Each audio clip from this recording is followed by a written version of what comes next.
Hello, and welcome to our VIP event. I am Casey Brandt, and I'm your host today. I am a standards coordinator with Conexxus. So we have an agenda to go through today. I'm going to go through some housekeeping topics. I'm going to give you a little bit of information about Conexxus.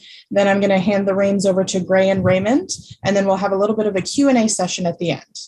So for some of the housekeeping, the replay of this webinar will be made available on Conexxus365.org. You can send questions directly through the GoToWebinar interface. Feel free to do that now and send those in early, so that way you have a better chance of your question getting answered. We have a little bit of a disclaimer here. So this is a slide that we have to put in. The views and opinions expressed in this webinar are solely of the speakers and not of Conexxus itself.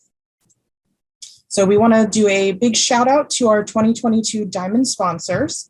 There's a huge thank you to all of you. The extra support is really appreciated, and it allows us to continue the work that we do on behalf of the industry. A little bit about Conexxus. So Conexxus is a nonprofit technology organization. Our members really do the heavy lifting here. We provide a neutral forum where retailers and vendors can work and come together to create standards and solutions that are beneficial to our industry. We also educate through white papers and events like this one at Conexxus365.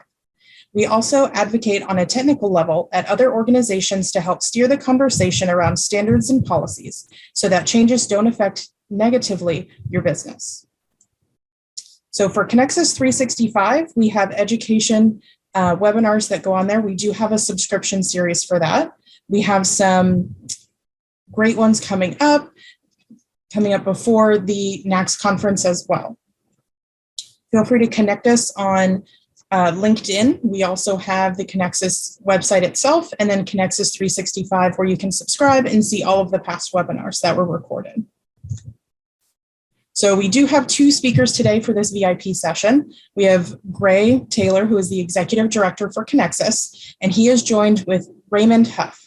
So Raymond has over 40 years in the convenience retail industry and has operated HJB Convenience, DBA, Russell's Convenience, and high-rise office buildings. The closeness of the store locations required specialty tech solutions created by his software company, Tenderfoot Software. The systems created includes back office, point of sales, loyalty, and door access system for his Russell's Xpress chain. He currently serves on the Conexxus Advisory Board as chairman and on the NACS board assigned to the legislative committee. All right, feel free to take it away, guys. Thanks, Casey. Thanks, Casey. It's a real honor to have Raymond Huff here with us. I've gotten to know Raymond over the last couple of years, not only with Conexxus, where he's provided a lot of leadership for this organization and for the industry, but also at the NACS board level, where Raymond is always there. He's always there with a good opinion about what we should be doing from a standpoint of policy and where NACS's direction should go. So he's a highly engaged person.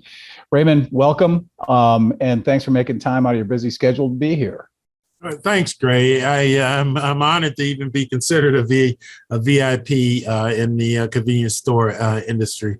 I think that the whole industry, it's probably fed me and my wife and my kids, for all those 40 years. But the people that I've met over the time, it's just been a very rewarding relationship, and the professionalism of Conexxus and NACS and just all the people I met. It's just absolutely amazing. Yeah, I agree with you.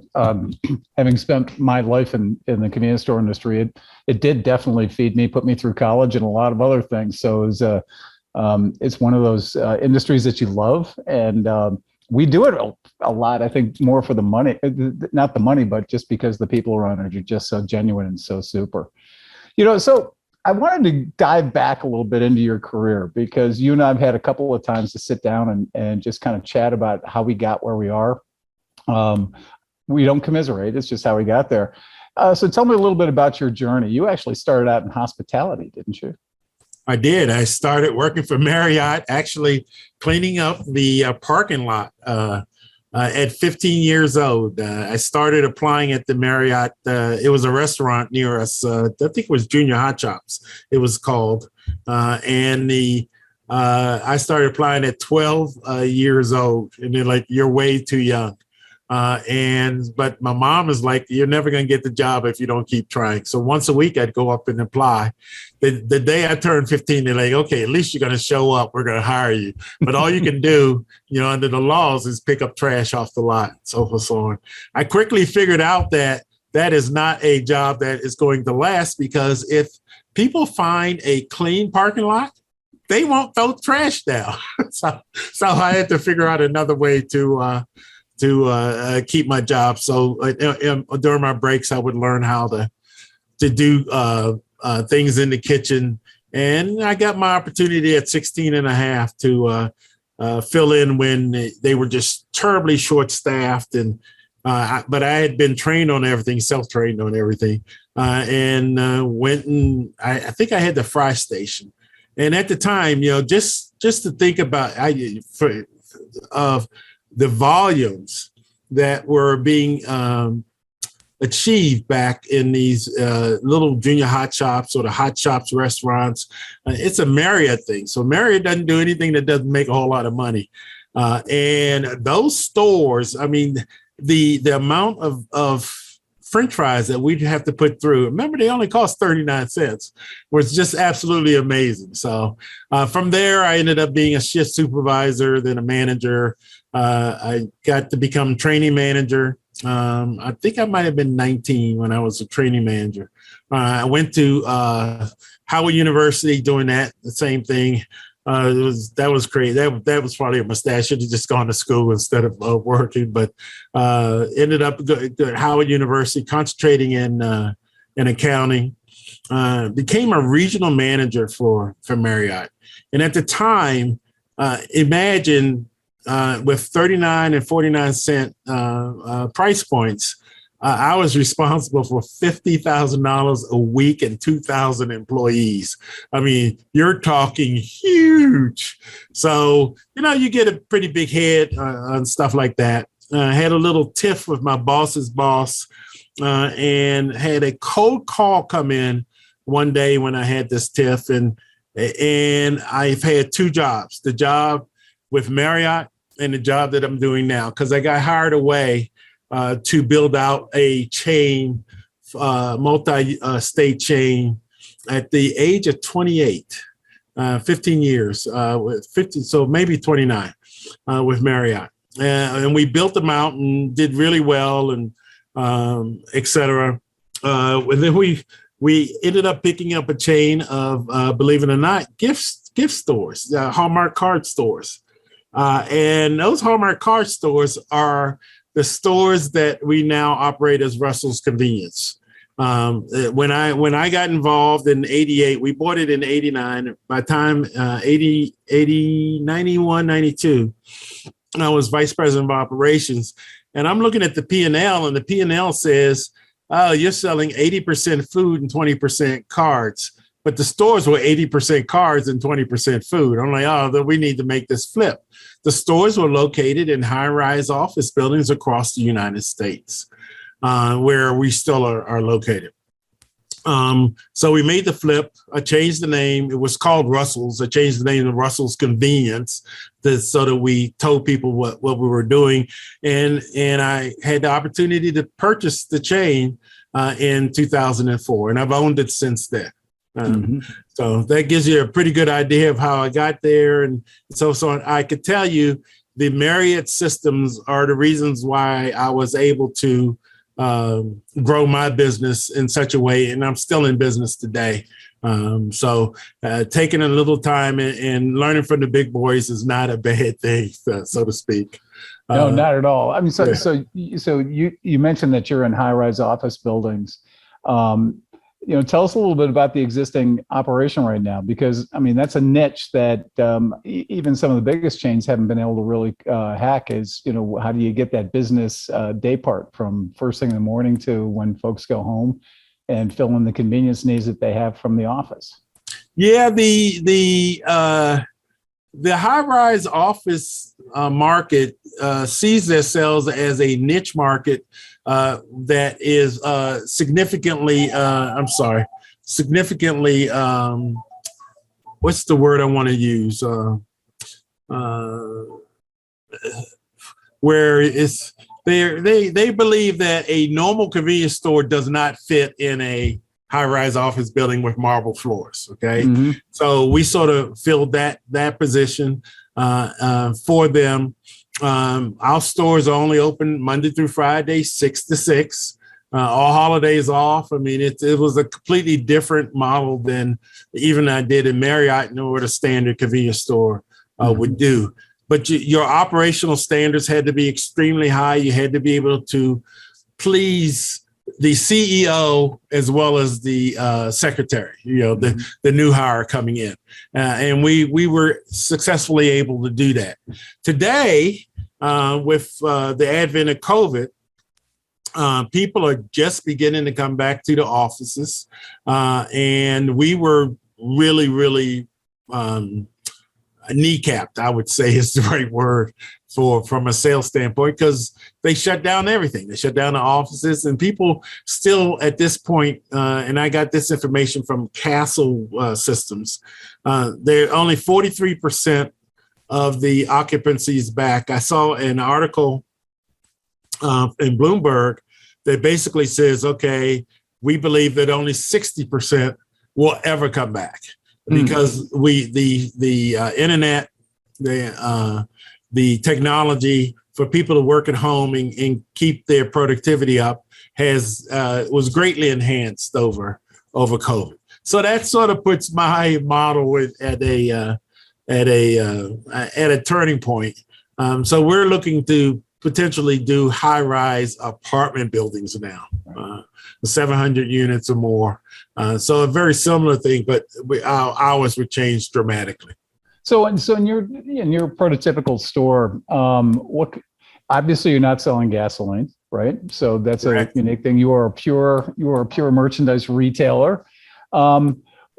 Do you serve any kind of food service? I mean, do you serve some of the day parts? Tell us a little bit about your business, or is it mostly stuff that somebody would need in the middle of the day that just they can't get out of the office to get?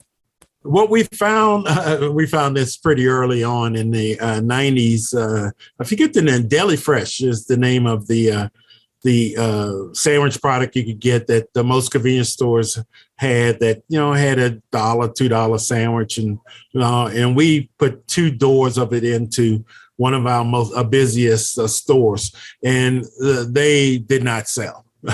We got approached by a young man named Udi. And Udi is now Udi Foods and so on. They've grown extremely large. But we got approached by them and says, yeah, we think really you're in a different thing, and we'd like for you to do our sandwiches, but we will make them every day overnight, and we'll deliver them at 6 o'clock in the morning. And I said, well, what's the price point? Because, we're convenience, $2 and $2.50 at the time. I'm going back to the 90s.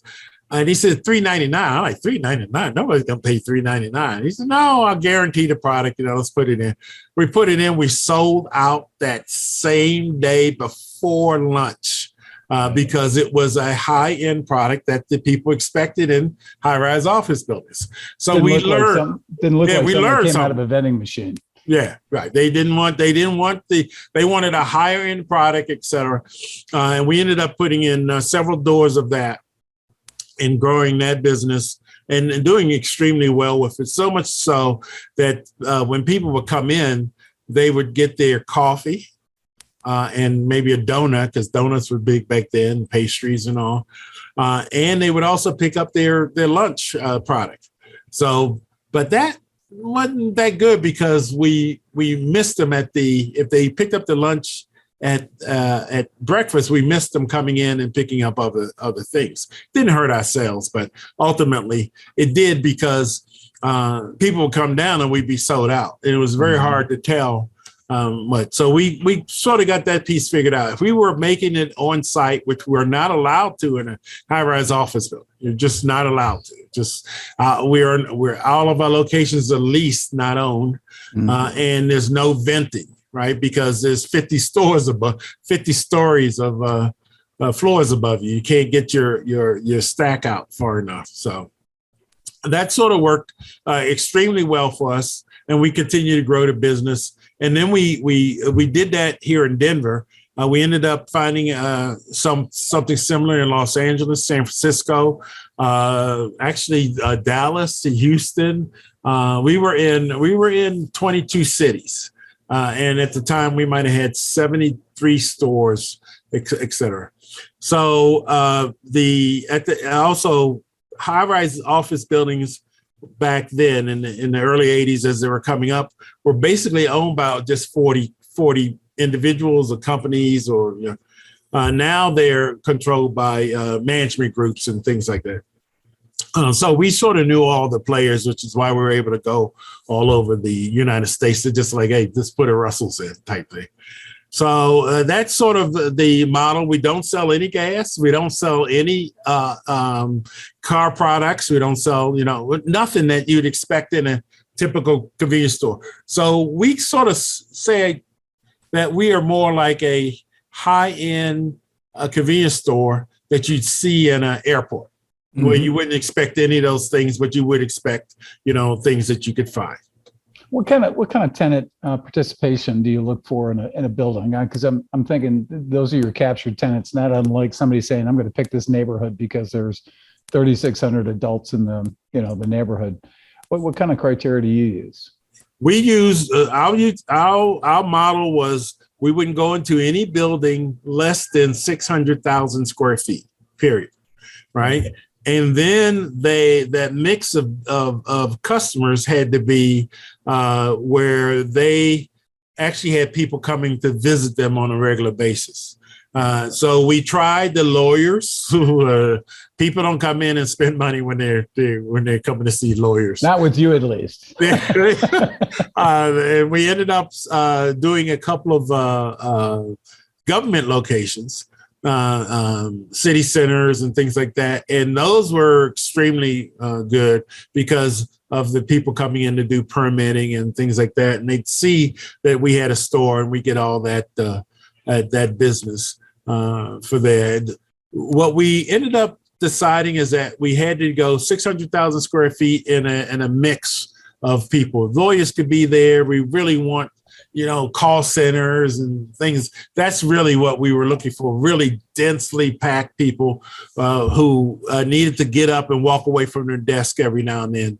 On average, when we were in our heyday, and I say that because of COVID, but when we were in our heyday, our customer would come down 3 times a day. So if you had 5,000 people in the building, we wouldn't get 5,000 people. We would get 2,000, but only 900 of them would be unique, so to speak. But over the week, we would get 80% of the building population would come through our location. So right? It's a pure captured market in that regard. Yeah, it's a captured market if you wanted to go out. And then people, on a nice day, people want to go out and walk and do things. But on a bad day, was a good day for us. If it was snowing, raining, or something like that, that's a really good day for a Russell's Convenience. Well, I know you're in LA because we have True Agent there, and I know that you're in Denver. What other cities do you have? We're still in San Francisco. We're in Honolulu, but that's a traditional convenience store on the street without gas. It's doing extremely well, and it went up. We went up as much as the industry did, and over COVID, because what we found is that people did not want to go to the grocery store, stand in line behind someone, and they could run into our store, pick up something, and our sales actually went up like 16, 17, 18% year over year, and we're holding on to all of those sales in that location there in Hawaii. So if I go back and look, maybe I should have had more locations on the street. So you guys that are doing it on the street are doing it right, type thing. Well, yours is not only in the street in Honolulu. My understanding is right off the beach. Right. Oh, that's correct. It's right off the beach. Correct. But we had, at the time, we had 3 in Hawaii, 7 actually in Hawaii. But at the time, we had several that were just on the street. And on the street, it did extremely well. those locations ended up getting bought out by McDonald's, Burger King. You know, all the big chains came in and just like, hey, you know, this is a great location. We want to put our thing here, et cetera. So we ended up having closed most of those because, again, we didn't own the land under. Right. So you're kind of blown all over, you know, from the Front Range of the Rockies west. You got to have a pretty sophisticated technology stack to keep track of all that, because you can't have a district manager in a town with just one location. So you're one of those operators who actually has built your own POS. And so give us a little background on why you decided to go with Tenderfoot and build your own POS. And well, what we found is that we actually used we went to IBM, Radiant, all of the big boys out there, NCR, et cetera. And at the time, we needed specific attributes that the software had to do, because imagine high-rise office buildings, generally they're across the street from one another or down the block from one another, et cetera. And we wanted to put in loyalty and things like that. We ended up, they're like, no, you don't have enough stores, you know, we're not going to do it. So, but we ended up doing a deal with Debo, God, what's the last word? Yeah, Nixdorf, thank you. Out of Germany. And they're like, if you can write to if you can read, you can create the black box from our point of sales to your back office, we'll be happy to sell you our point of sales. And we were able to do that in record time. Actually, my son helped me a lot on that way back then. So we ended up with them, and then we wanted loyalty, because loyalty was coming into the foray in 2006, 2007. And we're like, okay, we need to have a loyalty program, et cetera. We actually had Hank come out, he looked at it, and at the time he says, nah, loyalty, you just discounting your best customer, et cetera, et cetera. And I felt exactly the same way, excepting that, you know, grocery stores were doing it. So it must have something on it. We approached Winco Nixdorf to write our loyalty program, and they wanted enough money that I could create the company myself. And I'm like, okay, I understand what you want to do, but I think with that price, I can create a company myself and do it. So we ended up doing that, writing a point of sales. And it was really driven by the people who were using our back office software and the back office, the store software, and they're like, why don't you have a point of sales? I mean, because we would interface to anybody's point of sales. And the way we were able to do that, believe it or not, was NACS XML, right? Because it came out, you know, way back then. It was just this interface to be able to talk to all of these things. So, you know, Conexxus did great back then. It wasn't called Conexxus. What was it called, Greg? It was called PCATs back then. PCATs, right. So the PCAT standards. And they like, well, we can export to NACS XML 3.2 or 3.3. I forget the number. And like, okay, so we wrote to that. So Conexxus way back then had this huge with help to the industry, right? Mm-hmm. Where I was able to interface with fairly large, a German company, and be able to put their stuff here. So we ended up writing that. And then our customers said, you know, hey, why don't you do a point of sales? We did the point of sales. And our goal with loyalty was that we wanted to be able to immediately give a customer, you know, whatever it was, $1, $2, $3, all. But we didn't want them to use it again at the next store 15 minutes later. Right. And at the time, all loyalty systems were batch-based. I'm not sure how they are now. They're API-based, but, you know, it's the internet and so forth and so on. So we ended up writing our own and had a central office here that collected the information and then pushed out the fact that this loyalty information got used. Our acceptance on loyalty if there was 5,000 people in the building, we'd have 60% of them sign up within a week of using it, because we did the same thing as the grocery stores. That okay, we had some stuff that was on sale for everybody, but you had to be a member to get this other price there, and that's what drove our loyalty piece. Was the pricing broken out on the shelf, or was it just here's what everybody's going to pay, but you get a? We showed the full price on the shelf. And then we had the little tag that said, if you're a member, this is your price, right? And that same thing that the grocery store does, where the it's they show the sale and it says as long as you're a member, you get 4 for $5. Otherwise, it's 2 for $5 or whatever the case might be. So that ended up working pretty well for us. We ended up creating a technology that was being bought by other companies. With hence Tenderfoot, and we were able to just do stuff. Things came up, like we wanted to create a better experience because of the need of getting people in and getting them out without rushing. Okay, so we ended up. Excuse me, let me just close this door. I'm being recorded, excuse me. So, pardon that interruption. It's all right. Yeah.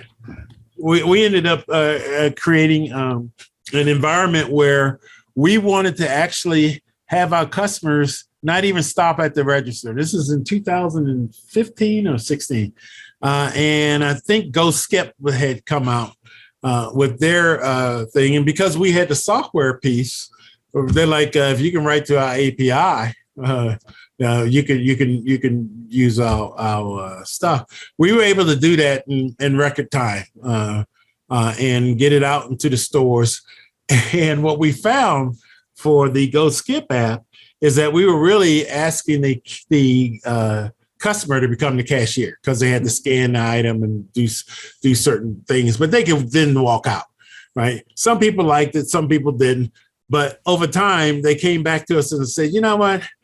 I sort of like saying hi to the cashier, right? I like sort of saying hi to the such and such. So people signed up for it, but they wouldn't use it. People who had it would stand there and stand in line just to say hi to the cashier or whatever the case may be. We found that to be an amazing thing, but we were able, people who needed to get in and out were able to use it, and the people who didn't would stand in line. So given that, we're like, okay, they want to do the cashier piece and so on, that's okay. We ended up creating a self-serve a register that we just put out there. And what we found is that if there were 4 people in line, the 4th person would always use the self-serve. So within a year, 30% of our sales were going through the self-serve, because there was always 4 people in line and someone would always go over there and use that. And did you put a self-service UI on top of the core Tenderfoot software? That's on top of the point of sales. So anyone doing the point of sales today, you can say it's cashier run or it's self-serve ran. So that's worked out pretty well for us, and it gave us the ability to create a offshoot chain called Russell's Xpress.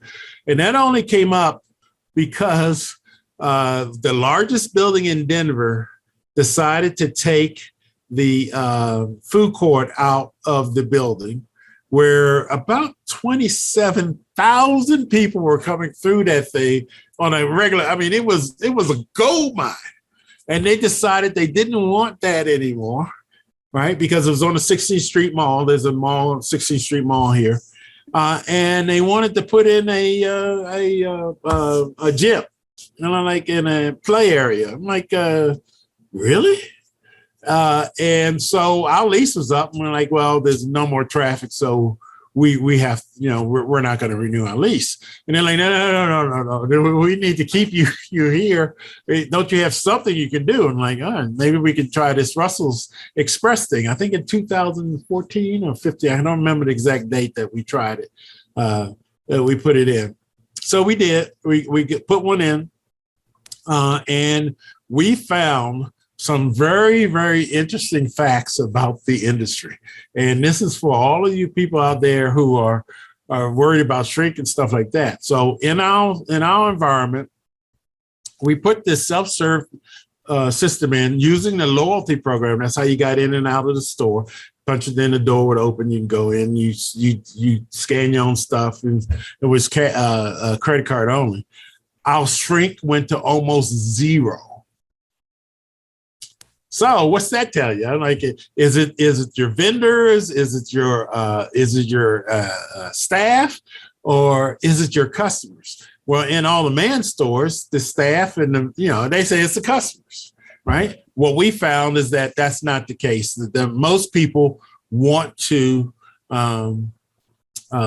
Most people are honest, right? It's generally, right? They pick it up, they know what it costs, they're going to pay for it, type thing. So that was a godsend. We were able to do that, and that store has not recovered to this day, right? Because they haven't remodeled and gone back to their thing. And their building population, I think, dropped from that store. Might have had 8,000 people in it with all kinds of visitors, so call it 12, and that would be coming through. And I think today we might be at 2,800 people coming through. So it's a huge drop, and they realize the mistake that they've made on that. But it takes some time to get back to where they are. But we're still there as a Russell's Xpress.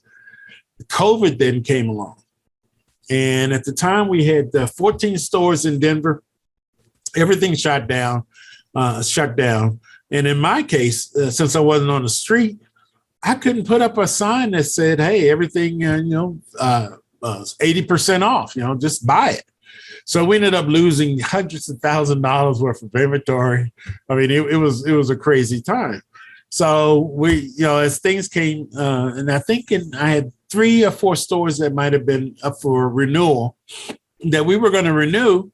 And we're like, no, I don't think this works anymore. And they're like, well, we really need to have you for when it comes back. And like, we want to be here, but they're like, can you do one of those Xpress stores? So now we have 4 Russell's Xpress out there.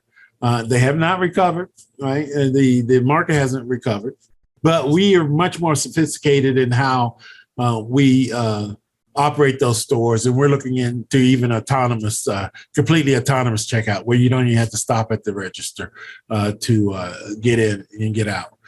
In the Denver market, it's not back. It's 20%. In the Los Angeles market, it is back. It's at about 40%, and it's tracking whatever the national trend is that Castle reports. So it's been an interesting ride. Without the technology, I can tell you today I'd be out of business.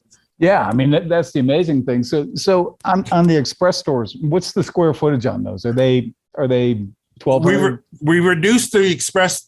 The average one will be from 800 to about 1,200 square feet, because you could not sell any age-restricted product that required a person to check. So no cigarettes, no lottery, but we got the lottery to put in machines that require certain things. And then there was something else. We couldn't, because there was no person there, we couldn't sell coffee that the customer could pour. It wasn't allowed. The health department said, no, you're not allowed to sell these things. Like, okay. So all of that reduced the amount of space that we would need to do it. So we offered that space back to the landlord on a temporary basis. And then like, well, we expect to get back. Why don't we just charge you for the 800? And then so we had to put up fake walls and things like that to get down. So our stores could go back to 2,000 square feet fairly easily just by taking down that wall and re-expanding it. So about 800 to 1,200 feet. Are you still selling sandwiches and still doing the commissary type programs? Yeah, we're still doing that. That still comes in every day. And again, because of technology, the way we stock these stores, there's nobody in the stores. There's cameras, and our man store has a bank of cameras, and the help line.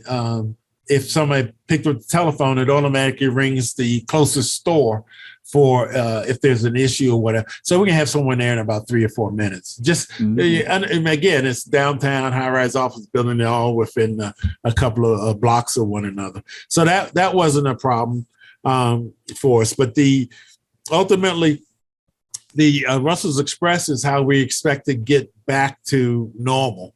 And normal may be 60% of what it was pre-COVID. So, and the reason why I find your model so interesting is that, in Europe, you see this all the time. You see small footprint stores that are like Marks and Spencer in London, where they're selling, sandwiches, and they've made the best out of that. In Denver, do you have any significant chain competition with your model? In fact, in any of the markets that you're transacting in? No, not that I can think of off the top of my head. I can't think of a single one. When we did have a little bit of a hiccup when 7-Eleven decided to come into the center cities, and I think they put up 9 stores in all spaced out around and we did see a little hit for a very short period of time. All of those stores are closed today. Right. So I see Casey, and that's her sign of saying we're running on too long. But I wanted to ask you one thing. What's the one thing that keeps you up at night? If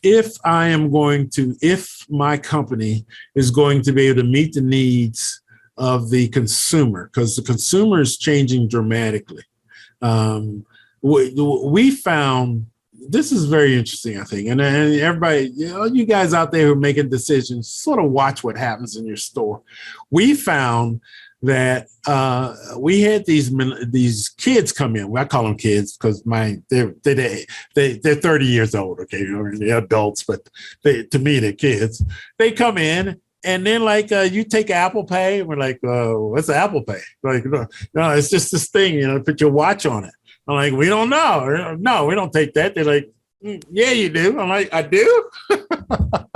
So we learned a lot from just the behaviors of our customers and what happens in those stores. And another thing we found is that the CEOs and the bosses don't shop our stores. They eat our food. They send other people down to shop our stores. So it's been a very interesting ride as we go through the high rise. I hope that occupancy comes back at some point in the next year or two, and then we get somewhere close to normal.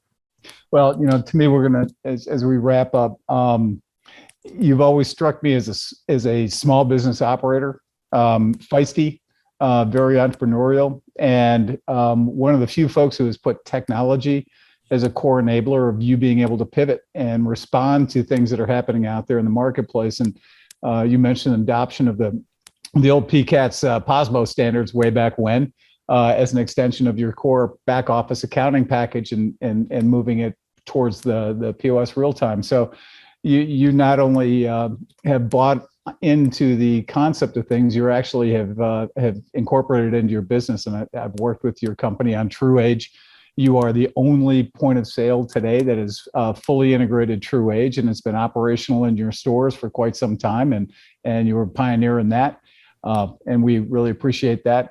I probably won't see you until Houston when we're on August 22nd, when we're down at the annual strategy conference. But the only time you don't make it there is when you're diagnosed with COVID, as you learn that as you get on a plane. So I'm looking forward to catching up with you when we're both down in Houston, August 22nd for the strategy conference. And anybody on this listening to this video, please think about putting that on your calendar, because we're going to be talking about visual self-checkout. We're going to be talking about natural language programming with visual artificial intelligence to help run remote stores.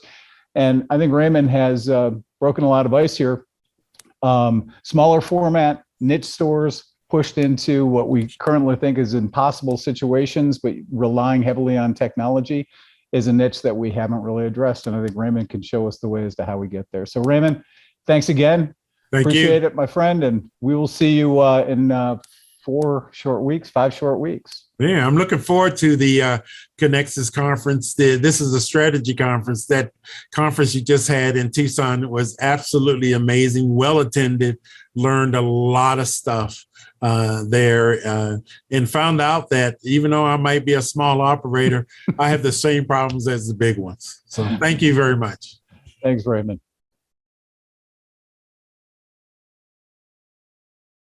All right, so thank you everyone for that. So we've got like a couple questions that we would like to go through with you all. It looks like we have one that came in towards the beginning, and it's for Raymond.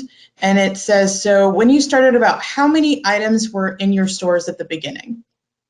Shelf items. When we first started, if you looked at, when you say start, we were a gift shop, so it was 17,000 because of cards.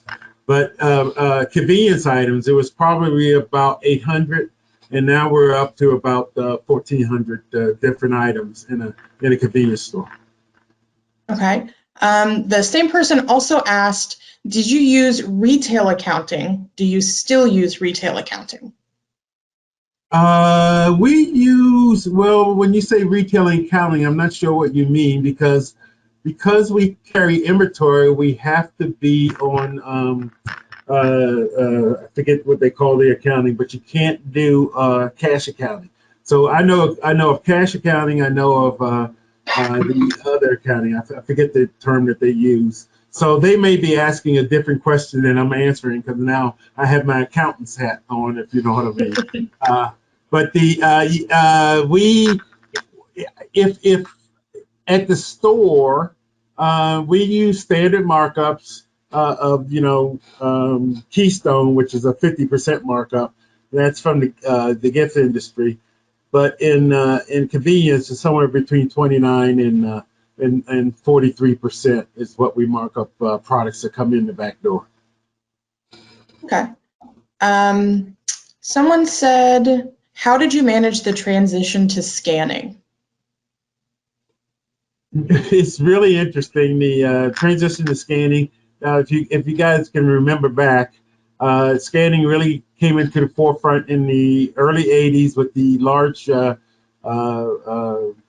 grocery stores, and then become even affordable to small operators, convenience store chains, until the mid 90s.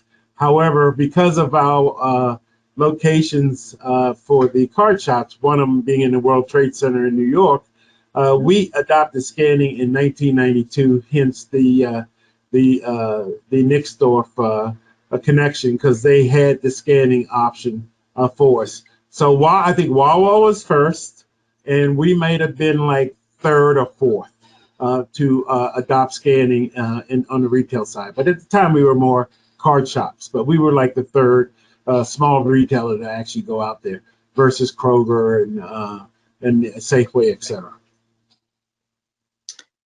All right, so someone had a question. So you mentioned that you created your own POS. Did you also manage the back office functions in your software, or did you use a partner? No, we had the back office software initially, hence the request for us to create the point of sale so that they didn't have to do the integration.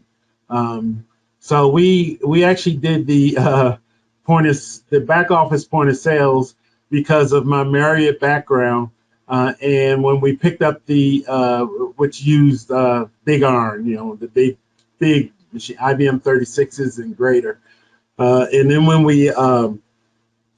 I picked up this company to build out the chain, we had nothing, right? And we had to build out. I think we were going to build out 70 stores, and we were projected to do 300 million. And they're like, you got to figure all this out. And I went to IBM and asked them what a IBM 36 would cost me.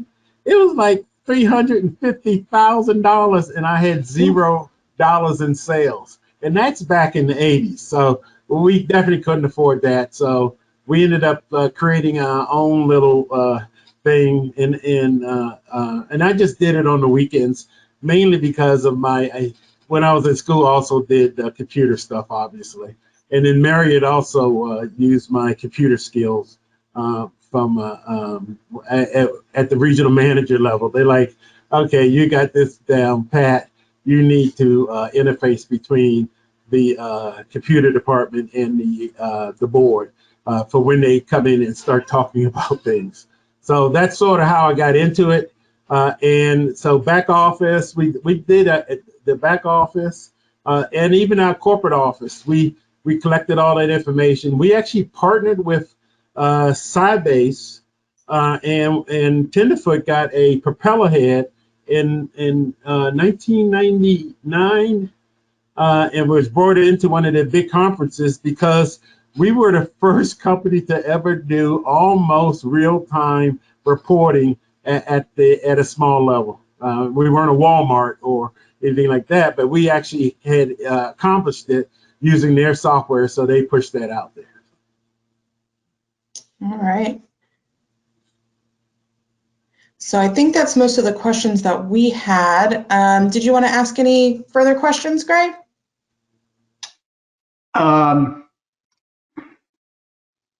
No, I think we pretty much covered it. All righty. Well, I want to comment on the retail accounting. The question was, do you hold your inventory at retail or do you hold it at cost? Oh, okay, great. We hold it at cost, but when we inventory it, we inventory it at retail. Yeah, yes, so we hold it at cost. So we have a retail conversion that we use to convert it back to cost. It's just so much easier to have a third party come in and look at the price tag and says you have 15 of them times this, and we already know what the cost is. So it's easy for us to convert back to find out what the inventory is. Oh, and by the way, on a retail inventory level, we only generally had a shrink of 1.2, 1.3, 1.5. So even dropping to 0 was, okay, we picked up 1.3, but we didn't have the shrink that the typical convenience store had. And something similar with our stores for turnover. Our turnover was maybe 12%, where the industry is 60 to 150%, depending on the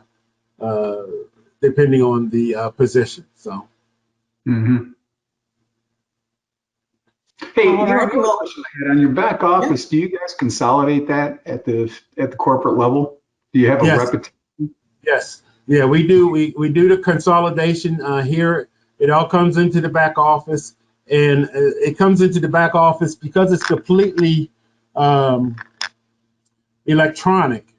We actually have a dashboard, and when in our heyday, when it was great, we actually had that dashboard running all the time, and we would watch our sales as the stores open. We could tell if a store opened late because there would be no sales. So the chart wouldn't show that store. So we look to say, okay, when's the first time we're going to hit $6,000 in an hour type thing, okay? And we would watch that happen, et cetera, across all of our stores. So yes, we did all the consolidation, and we turned it into dashboards that we used here. We interface into like a Sage, to really high-end accounting systems, versus writing our own accounting system. Got it. All right, and it looks like we did get another question come in. Somebody said, can you give us an idea of how you use specials and promotions other than loyalty in your operations? What about coupons? We take coupons, and we do all kinds of promotions because of our locations with our vendors for new products. When they want to, if it's a new water, if it's a new, I think there was a product called Celsius that I think Coke is about to buy. They came to us first and said, hey, would you mind putting this in? And we put in one little thing of it, and it sold out really quickly. So we put in 3 and it sold out really quickly, et cetera. We did a lot of that, much like the E-tie test. So people found our environment to be a good test bed. So for whenever we did that, we always put those new items on promotion. So we use the promotional piece for that. If Hershey's or Mars was doing a special on the candy, we definitely promoted that, and that was available to everyone. Alrighty, so I think that about wraps everything up. I do want to thank you, Raymond and Gray, for being here today and talking with us, giving us an insight into your career and how you created such a great niche industry. So thank you, everybody, for attending, and we hope to see you in further webinars. Thank you. We'll see you guys in Houston. Okay. Yes.